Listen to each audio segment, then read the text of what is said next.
Hello, this is Crystal Racing here with the 2020 Styrian Grand Prix race review. And, well, that was a bit more boring than last week for most of the race, apart from a few moments here and there. But let's go through the review. Lewis Hamilton won the race, pole position, with what was easily his best pole lap since the 2017 Italian Grand Prix. Dominated the race from start to finish. I don't even know what to say. He was just absolutely peerless again. And but meanwhile, in second place is championship leader Valtteri Bottas, who leads Lewis Hamilton by 6 points in the championship. Bit a much more average race for the Finn this weekend, who gets 8 out of 10, whilst Lewis gets 10 out of 10. Bottas spent a lot of the race having to get through, I think it started P4, and then he had to get past sides, and then once he got past sides, he spent a long time having to get past Verstappen. So really, whilst obviously Bottas was outclassed this weekend, he did a very good damage limitation exercise, I will say. Max Verstappen finished third, but my word, did he try to hang on to second place. That fight back when Bottas first overtook him late on in the race was just extraordinary. I mean, the way he did suddenly dive past Bottas into, what was either turn 5 or turn 6 was just extraordinary. Just the sheer will and determination to fight back despite his tyres going off so much in the dying stages. That was extraordinary. I've got to tip my hat off to Max. You've got to respect that kid's skill. It's unbelievable. P4, a very distant, well, what should have been a very distant P4 if it wasn't for the fact that Max went to pit for new tyres, was Alex Albon, 44 seconds behind Hamilton and half a minute behind Bottas. Not good enough, I'm afraid. Not good enough. That's a solid 6 out of 10. And that incident later with Perez, it wasn't, well, okay, I know we managed to keep going after that. You know, held his line well, but he really should not be getting caught for pace by a driver who started down in P17 and is driving a pink Mercedes, no less. I mean, yes, I know that racing point of Perez is very quick, but come on, Albon, you're in what is basically the second fastest car this year, and you were nearly 45 seconds behind at the flag. Really, if you carry on like this, Red Bull would be very well, would probably be doing very much the right thing in bringing Sebastian Vettel back at their team for next year, because that is nowhere near good enough. Lando Norris, P5, arguably driver of the day for me, really. I mean, yes, Lewis Hamilton put in a driver of the day performance, just dominating the whole thing, but that's what we've come to expect from Hamilton. Lando Norris was the key. Yes, he started down in P9 because of his grid penalty. In the late stages, absolutely came alive. Goodness me, on fire. Wow, those overtake. I mean, overtaking Ricciardo when he got caught out by Stroll, overtaking Stroll, and then of course nipping past a struggling Sergio Perez at the line. A fantastic performance. Just wow. I mean, we've all criticised him for his off-the-track antics, particularly with sim racing, but I think this week's driver has been even better than last week's. Fantastic. Just the pace, the racecraft, the anticipation, it's all coming together for the 20-year-old. Sergio Perez, P6. I'll give him 9 out of 10. I mean, he did manage to make up 11 places in the end, but he could have got P4, which, considering he was all over the back for Albon for about 20-odd laps, it's kind of disappointing he didn't make his way past, and the fact that when he did try and make his way past, he did damage his front wing, which, of course, lost him so much time in the last 4 laps, and saw him drop to P6, so I can only give him 9 out of 10, but a very good effort nonetheless. P7, provisional P7 that is Lance Stroll. I'll give him 7 out of 10. Got stuck behind Ricciardo for far too long, mate. You really should be getting past a car that was clearly at least almost a second a lap slower than yours much sooner.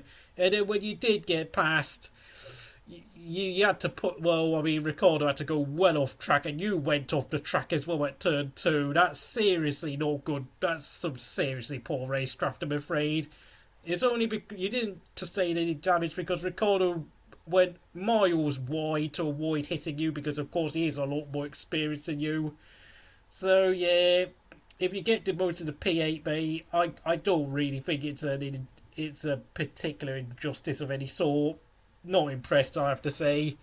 P8, Dan Ricciardo, 7 out of 10. Took a bit too long to get past Ocon. Then spent the rest of the race struggling on those, I'm not sure, was it medium tyres? I think it was medium, I can't remember, but actually, yeah, soft tyres. Quite interesting that you decided to go on soft tyres. I've now just looked, of course. Bit of a strange tyre choice to go on the mediums earlier on, considering you did pitted quite earlier. Of course, I was always going to leave you at disadvantage. Not sure what strategy Renault were thinking of with you today. Really odd. It could be P7 actually, but I'm pretty certain Ricardo wanted more. P9, Carlos Sainz got lapped because he decided to pit to try and get a fastest lap.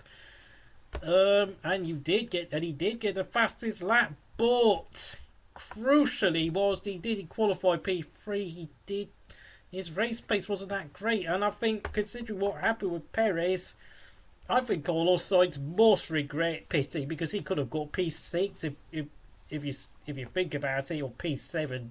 Of course, Lance Stroll is probably going to get a penalty. P10, Danny Kvyat got outpaced by almost a second in qualifying by Gasly. But in the race, he did a far better job. I'm going to give him 8 out of 10 because he did make the tyres last. Well, he made a hard compass last very well, unlike Gasly, who for some reason seriously struggled. I'm not sure what happened. Apparently, did Gasly get rear diffuser damage? I'll get to him later. Kimi Raikkonen, P11. He gets 8 out of 10 for me. Had to back off at turn 2 on the first lap because those two Ferraris were launching each other, and meaning that Giovinazzi and the Haas went flying past him. So we had to fight back during the race, and unfortunately, though, because he had to fight back, that ate into his fuel load. Really unfortunate, but a very, very good effort from Kimi again. Such a shame that, the fuel issues meant he couldn't catch Kvyat for P10. P12, Kevin Magnussen, 7 out of 10. Roman Grosjean, P13, 6 out of 10. Well, at least Haas got to the finish today because those brakes have been very suspect, of course. Haas do not get brakes from Ferrari anymore. I mean, essentially, they're running a replica model for their brakes this season, which is meaning that they're having to develop their own brakes from now on, which is, on their limited budget, is a pretty hard job to do. P14, Antonio Giovinazzi, 6 out of 10. Considering he got the jump on Kimi and the Haas and quite a lot of cars when the two Ferraris whacked each other out of the race, Antonio really did not capitalise whatsoever today. A really poor performance, and not to forget the fact he crashed out of qualifying yesterday and qualified P19. Not good enough, nowhere near good enough, especially with Robert Schwartzman winning the Formula 2 feature race yesterday. His team has got to be under threat. I know he's got the team's 2 only points so far this season, but he needs to do better. P15, Pierre Gasly. I wanted to give him 6 out of 10 for overtaking the Williams, but come on, mate. Seriously? I mean, I know we out-qualified Kvyat yesterday by almost a second, but it's got to be 5 out of 10. Don't know. I have no idea what on earth happened to his... why he was struggling so much on the hard tyres. Just a terrible... I'm not really sure what Gasly or the team were thinking with that strategy. And yes, I know Kvyat made the hard tyres work, but, different drivers have different needs. So, yeah, really disappointed with Gasly today. P16 and P17 were, of course, the 2 Williams. Russell got into some incident earlier on, meaning he damaged his diffuser when he collided with Magnussen. Looked fast all weekend long, but once he had that incident, all he could do was, well, focus on beating his teammate, and that was it. 5 out of 10 for Russell, and then of course it's 5 out of 10 for Nicholas Latifi, who is just bang average. Then of course the three retirees, Esteban Ocon, 7 out of 10. Stunning qualifying yesterday, qualifying 5th fastest. Although I have to say in the race though, he did hold up Ricardo for far too long. Don't know where he would have finished though, had he continued. He might have finished ahead of Ricardo, considering Ricardo really struggled in the second stint. So I'll just give Ocon a 7 out of 10. Vettel, 6 out of 10. Was not his fault that he got taken out. He out-qualified Leclerc, that's another bonus points, but 6 out of 10 because, I mean, this is really looking... I mean, he better get that. He better start begging Red Bull, Mercedes for a seat next year because time is running out now. And last but not least, Charles Leclerc, 2 out of 10.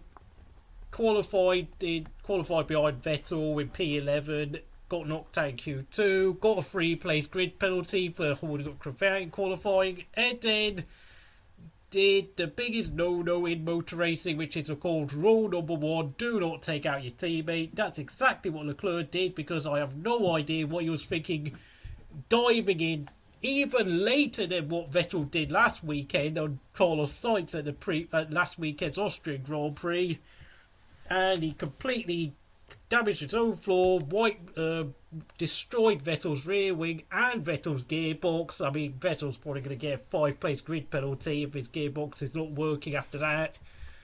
Oh dear, Ferrari, you are a complete and utter joke. I mean, at this point, if I was a prospective F1 driver, I would rather be looking for a seat at Alfa Romeo, Williams and Haas. Not that Ferrari would want to sign me, but still. Honestly, you're just a bunch. You're not a bunch of clowns. You are the entire circus. Forget about it, Ferrari. And Charles Leclerc gets rejected the race for me. Just a terrible weekend, all weekend long. And of course, both he and Bottas broke the lockdown, self-imposed lockdown rules F1 had. You know, both going back to Monaco. A few days ago. Yeah, I mean, come on, seriously. So, I mean, I know we're under COVID conditions. We don't want the season to be halted again, like it was back in March because a McLaren employee caught COVID. So, if you enjoyed this video, please like, subscribe to Crystal Racing. Please stay safe, and I'll see you again next time.